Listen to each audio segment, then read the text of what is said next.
Hi, my name's Alan Sands, and I'm sitting inside the Global Lounge at the University of British Columbia. Welcome to the Global Politics Instructional Video Series. In this series, we are looking at the key concepts in the study of global politics and international relations. Today, we're going to look at imperialism. Now, obviously, imperialism is a huge phenomenon, a global phenomenon, a deeply historical phenomenon, cultural, economic, and political. Imperialism also has a very bad name today, and justifiably so. But in the past, imperialism was a very common experience. And because so much of the imperial legacy is still with us today in the study of contemporary global politics, we've got to take a good look at imperialism and how it informs our world today. So let's get started with imperialism. Imperialism. Now, there's many dictionary definitions of imperialism, and you can use any one you like, but for our purposes here, we're going to call imperialism an extension by one country of its authority over another territory. So let me draw an imperial power here. So this is our imperial power. And this imperial power is extending its authority or its control over another territory, which we will call a colony. Now, history varies, historical experience varies, but all empires had a set of characteristics.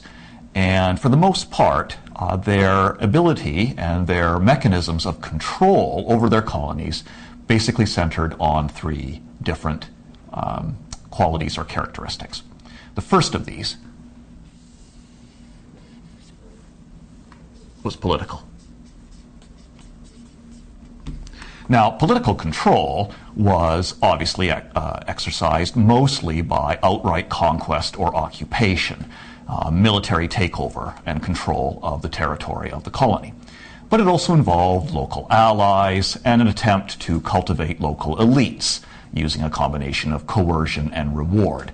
And all of these mechanisms then were part of the imperial power exercising political and administrative control over the colony. The second instrument of control was economic. And in imperial systems, the economy of the colony serves the interests of the imperial power. So the wealth of the colony, all of its resources, its labor, its agriculture, is extracted and brought to the imperial power. It's not used for the benefit of the colony or for the people who live in the colony. In addition, the colonies were never really free to trade with whoever they wished. The colonies, in fact, were bound only to trade with the imperial power or perhaps other colonies of that same imperial power. So we're talking about a very extensive level of economic control over the colony by the imperial power. The third instrument of control was social.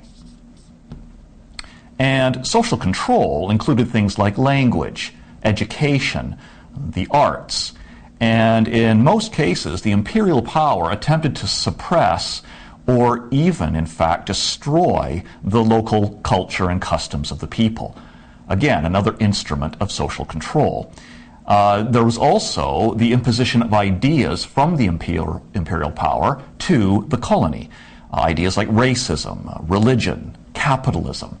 All of these things became part of the structure of control by the imperial power over the colony.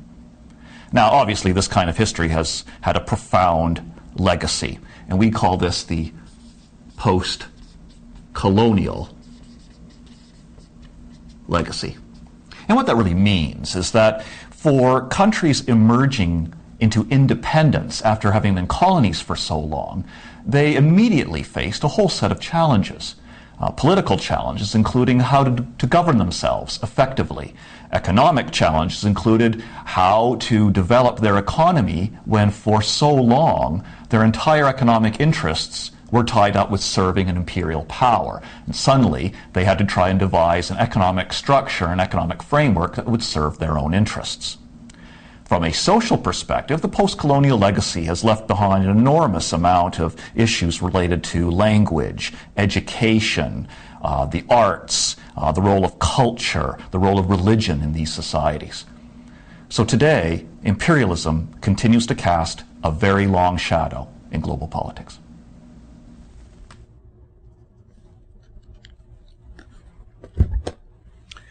So that was imperialism. Now, today, there's an awful lot of discussion of something called neo-imperialism. And what neo-imperialism is the suggestion that imperialism continues to be a reality around the world today, except we don't see overt or direct military occupation and rule for long periods of time. Instead, neo-imperialism is all about structures of control. And these structures are international institutions like the World Bank or the International Monetary Fund. In other cases, it's multinational corporations that exert neo-imperial influence around the world. Some even suggest that the whole idea of liberal free market economics is itself part of a neo-imperial structure of our world today.